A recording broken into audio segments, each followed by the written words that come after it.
कि जब तक ये लड़ाई जो असमानता की है ये खत्म नहीं होगी, तब तक ये लड़ाई हम लड़ते रहेंगे। आज देश की आधी पूंजी है वो एक व्यक्ति के हाथ में, और किसान की आमदनी 27 रुपए रोज। ये नहीं दिखती आपको?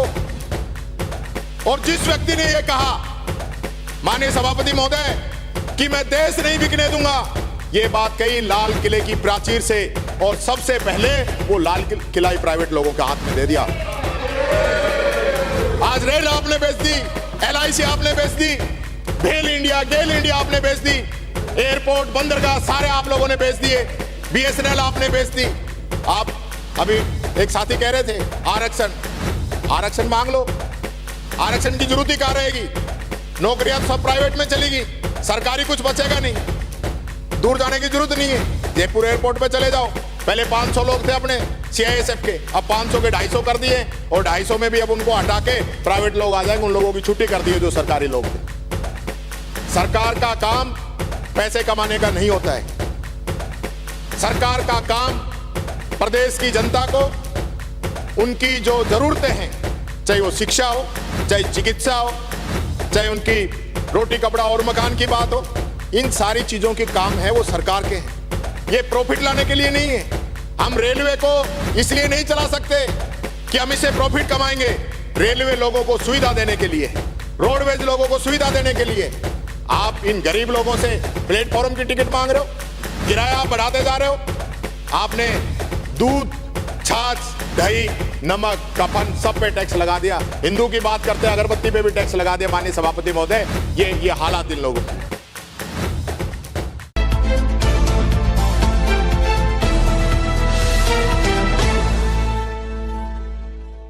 अगर सबसे ज्यादा अगर कहीं पे कोई आंच आ रही है तो इस देश के संविधान पे आ रही है। संविधान को किसी न किसी तरीके से कमजोर किया जा रहा है। और आज का जो हमारा विषय है समाज कल्याण तभी सही मायने में सही साबित होगा जब हम सब लोगों को बराबरी में लाने की बात करेंगे। मैं 2 लाइनें बाबा साहब अम्बेडकर की पढ़ना चाहूंगा कि जो उन्होंने कहा कि हर तबके का उत्थान होना जरूरी है, हर गरीब का सम्मान होना जरूरी है, भगवान होना तो दूर की बात है, पहले इंसान का इंसान होना जरूरी है। ये लोग आप देखिए कि आप इंसान में विश्वास रखते हैं या नहीं रखते हैं। मैं माननीय सभापति महोदय, मैं आपको ये कहना चाहूंगा कि हमारे विभाग के द्वारा जो माननीय मुख्यमंत्री जी ने एक सपना देखा, हमारे पाली से आने वाले माननीय सदस्य ने एक बात कही थी कि राहुल गांधी जी ने न्याय योजना की बात कही थी, वो भारत सरकार आने पे गई थी, और भारत सरकार हमारी थी तो इस गरीब को सहूलियत देने के लिए RTE, RTI, खाद्य सुरक्षा कानून, मनरेगा कानून जैसे कानून देके इस गरीब को मजबूत करने का काम किया। तो हमारी भारत की सरकार ने किया, कांग्रेस की सरकार ने किया। और आज भी राजस्थान का भादरा से आने वाले सदस्य ने एक बात रखी थी। मैं आपको विश्वास दिलाता हूं कि जब तक ये लड़ाई जो असमानता की है ये खत्म नहीं होगी, तब तक ये लड़ाई हम और कांग्रेस पार्टी लड़ते रहेंगे। आज देश की आधी जो पूंजी है वो एक व्यक्ति के हाथ में, और किसान की आमदनी 27 रुपए रोज। ये नहीं दिखती आपको? और जिस व्यक्ति ने ये कहा, माननीय सभापति महोदय, कि मैं देश नहीं बिकने दूंगा, ये बात कही लाल किले की प्राचीर से, और सबसे पहले वो लाल किला ही प्राइवेट लोगों के हाथ में दे दिया। आज रेल आपने बेच दी, LIC आपने बेच दी, भेल इंडिया, गेल इंडिया आपने बेच दी, एयरपोर्ट, बंदरगाह सारे आप लोगों ने बेच दिए, BSNL आपने बेच दी। आप अभी एक साथी कह रहे थे आरक्षण मांग लो, आरक्षण की जरूरत ही कहां रहेगी? नौकरियां तो सब प्राइवेट में चलेगी, सरकारी कुछ बचेगा नहीं, दूर जाने की जरूरत नहीं है। जयपुर एयरपोर्ट पे चले जाओ, पहले 500 लोग थे अपने CISF के, अब 500 के 250 कर दिए, और 250 में भी अब उनको हटा के प्राइवेट लोग आ जाएंगे, उन लोगों की छुट्टी कर दी है जो सरकारी लोग थे। सरकार का काम पैसे कमाने का नहीं होता है।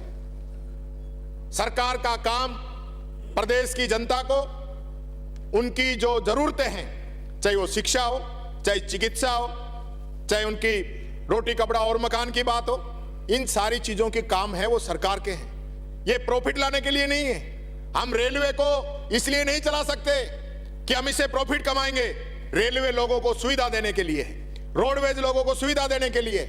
आप इन गरीब लोगों से प्लेटफॉर्म की टिकट मांग रहे हो, किराया आप बढ़ाते जा रहे हो।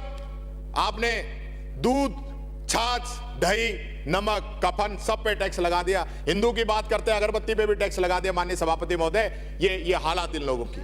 इन गरीबों से पैसा लेकर क्या अमीर बनना चाहोगे? यहां मुख्यमंत्री कन्यादान योजना की बात करना चाहूंगा। आज कोई पेंडेंसी नहीं है और माननीय सभापति महोदय, हमारी ज्यादातर योजनाएं जो है 99.99% पे काम कर रही है। गलत आदमी अप्लाई नहीं कर सकता, सही आदमी रुक नहीं सकता, सीधा अप्लाई करेगा, उसके पैसे आएंगे।